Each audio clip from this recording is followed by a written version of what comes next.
All right, so thank you for joining me again.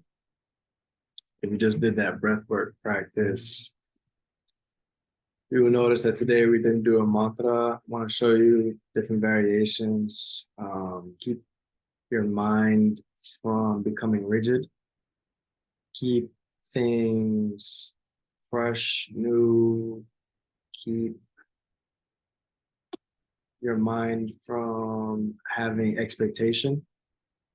So it really can create an experience, really can create a gap between thoughts is if you don't know what's coming next. So today we just did a regular meditation. Just hopefully you're able to find some silence in your mind. Although that is not very important. It's something I particularly enjoy for sure. However, if you're trying to reach anything, you're not gonna reach it. And that's pretty much the opposite of what meditation is. You're letting go, not trying to get anywhere. And there's lots of different tools that you can use within the meditation outside of the breathing where you can put your focus. Maybe you're really good at focusing on your breathing. Maybe you're really good at anchoring your awareness back into the breath itself and listening to your own breathing. Maybe you're good at visualizing, and you can visualize whatever you want. You can visualize yourself moving through your day and seeing things how you want them to go. You can visualize a future for yourself that you enjoy. You could visualize yourself in a certain environment that you enjoy, maybe on vacation or at the beach or something of that nature. You can even just take a bird's eye view of looking at yourself meditate. And all those things are useful. All those things are positive, guiding your awareness in that manner. Or perhaps you're good at just focusing on a point. Maybe it's just a point in your mind that's just a darkness, or maybe it's a point in your mind that is a bright light, whatever it may be. Maybe that helps you come to stillness. Or maybe just listening to what's going on in your environment. Maybe you're listening to birds chirping, or the wind, or the ocean, or anything. It can be really anything that can. Listening often is an easy way to bring you into the present moment. So hopefully you're having an enjoyable time with the meditations. If not, if you find it difficult, keep doing it. It gets easier, and it is a tremendous tool to have in your arsenal. Another tool to add to the arsenal is fasting. It's not for everyone. I have talked about this at length before as to why it works and the benefits. But I'll talk about a study that I read a while ago that I think is important for anyone who's interested in anti-aging or reverse aging, or something that I've talked about is 95% of all health benefits come from weight loss itself. So I'm generally focused on that extra 5%. And in terms of just things to incorporate, the 95% is kind of obvious, the things, right? It's sleep, it's nutrition, and it's exercise. So I'm always, I love those things, and I am well versed in how to use them to the best of your ability. However, I am interested in that other 5%, things like cold showers, sauna, fasting, ice baths, things of that nature, things that are really seemingly becoming much more popular and mainstream now, which I think is a great thing. And what I would say about this study is it's animal studies. So they started with mice, they've done rats, they've done cats, dogs, and they're up to chimpanzees. And they put these animals on a $2,000 calorie restricted diet. And they had one group, mice, rats, cats, dogs, chimpanzees, eat 6 meals a day, 6 small meals, breakfast, lunch, dinner, and 3 snacks. But very, very small to add up to 2,000 calories. Another group only ate dinner, only ate 1 meal. And while they both had tremendous health benefits, only the group that only ate 1 meal reversed in age. And 1 meal is very popular. It's called actually OMAD, I found out, 1 meal a day. And something that I've really practiced for a long time. And I feel so much better when I just eat 1 meal.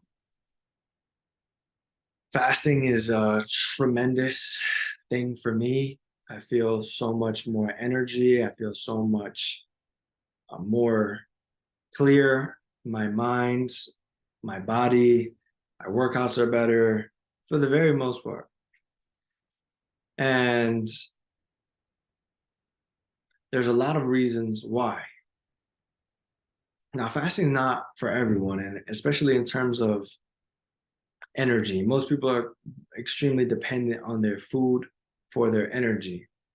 And you're getting your energy from where your body is currently at in its digestive process. A lot of people are backed up because of the foods they eat are not easily digestible, which makes them constipatory, which makes it just backs up, clogs up the whole system. And so then it becomes not necessarily what you're putting in your mouth now is going to be your energy for later. If you're backed up, then whatever you're getting digested at that time is going to be your energy. So most people are behind. As you can see, most people are obese. If you're obese, you're behind. Your digestive system is slowed. Your metabolism is low, and you're just you're behind in the game. And one thing that is extremely important is if you're not constantly putting food in your mouth, then you can reach an empty stomach. Most people have never reached an empty stomach in their life. Most people don't know what it feels like to have an empty stomach, or they think if they're hungry, they have an empty stomach, and that really couldn't be further from the truth for the most part. And most people have never really experienced true hunger, which again is a great thing. These are problems of prosperity. This is all just about optimization. Your food, your body does repairs on an empty stomach. If your body does not have an empty stomach, then its number one focus is on digestion. So if your body is constantly digesting, it's not getting into the many layers of repairs that it can do. Your body is miraculous. It can heal you of quite literally anything. And if you don't give it a chance, then it can't do its job. So if you're constantly putting stuff, even liquids, into your mouth, then you're slowing your miracle process. And most of the world, most doctors around the world understand this. And if you come in with any kind of problem, no matter what it may be, even if it's a mental health issue, or especially if it's a mental health issue, the first thing they will do is have you stop eating and cleanse your colon, because so much of your hormonal regulation is dependent on how clean your colon is. And I mean, quite literally, if you're full of shit and you're full of toxins and it's, been sitting inside of you, it's going to discrete or excrete just a mess inside of you, and it's going to make you feel toxic. And what are toxic chemicals make us feel? Make us feel things that we call depressed, anxious, angry, sick, sad, mad, whatever. It's just words that we are putting on a feeling. And it's just feeling that's coming from inside of our body. And it's coming from inside of our body because we created, a lot of people have the cognitive dissonance and they don't understand that what they put in their mouth determines their mood. And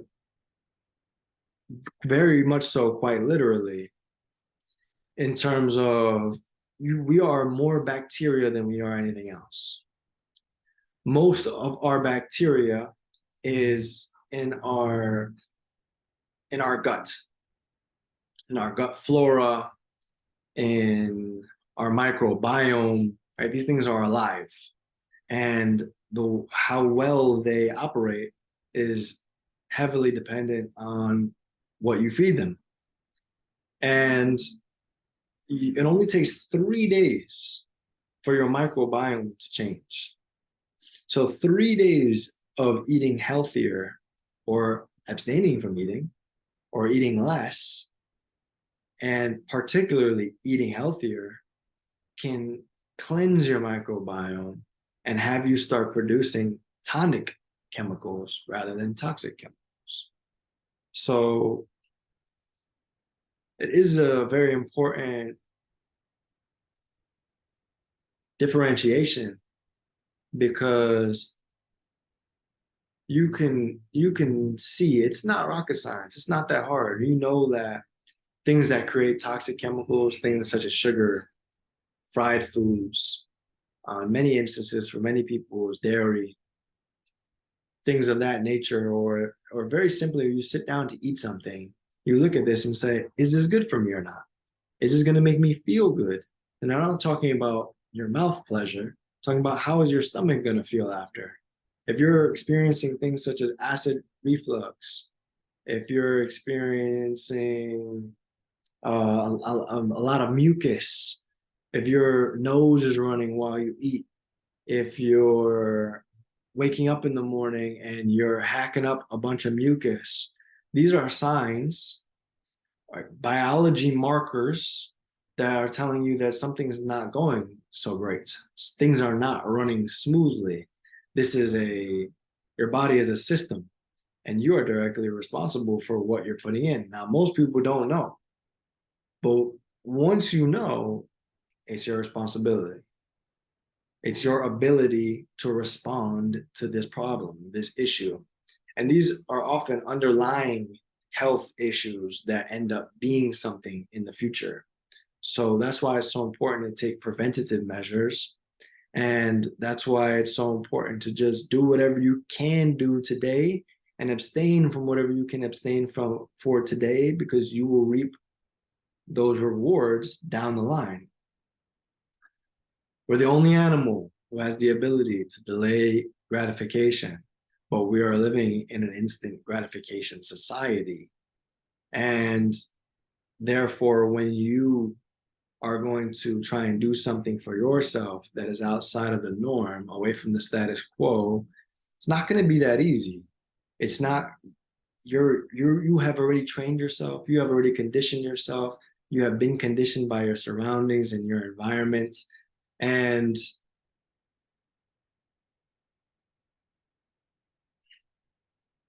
it quite simply is a process, and it is something that is heavily dependent on your discipline and your commitment. And you have to have something that you're running from and something that you're running to. So you have to have an overarching goal, something that you want to reach. You want to be healthier. You want to be in better shape. You want to lose X amount of pounds. You want to be able to walk X amount of miles without feeling winded. You want to be able to run X amount of miles without being winded. You want to be able to get through a workout routine, whatever it is. And also what you're running from. So many of these things, so much of this tonic game, toxic game that we're playing are things that end up in the future being all kinds of dastardly and wicked things that we have no interest in dealing with. And when we get to that point, it's not too late, but it's often such a bigger task to deal with. It's such a huge mountain to climb, and it's a lot harder to climb it because you may be in a negative or low frequency around whatever is going on with your health. But it's not a mystery. You have the ability, you have the tools to be able to discern what is good for you and what is not. And it's all about accountability, holding yourself accountable, but that's not even enough. Most people don't have the willpower. Willpower is not a good thing to rely on. When you get hungry or you're feeling cravings or whatever, your willpower most of the time is not going to save you. You need systems in place. You need support. You need friends and family and a coach and all these different things to funnel your negativity through. And you need strainers so things can your toxicity can be caught along the way. And you're just giving yourself a chance to make a change. And just because you have one bad day doesn't mean you have to have a bad week. If you have a bad week, it doesn't mean you have to have a bad month. If you have a bad month, it doesn't mean you have to have a bad year. There's always the ability to course correct. And breathing is an integral part of that, where if it's something that you make it into your daily practice, your daily routine, you can begin to intervene in your own psyche a lot more often and with a lot more power behind it. So thank you for listening. I really appreciate you. Please like, comment, subscribe, reach out to me, tell me what you would like for me to talk about next, and see you soon. Peace.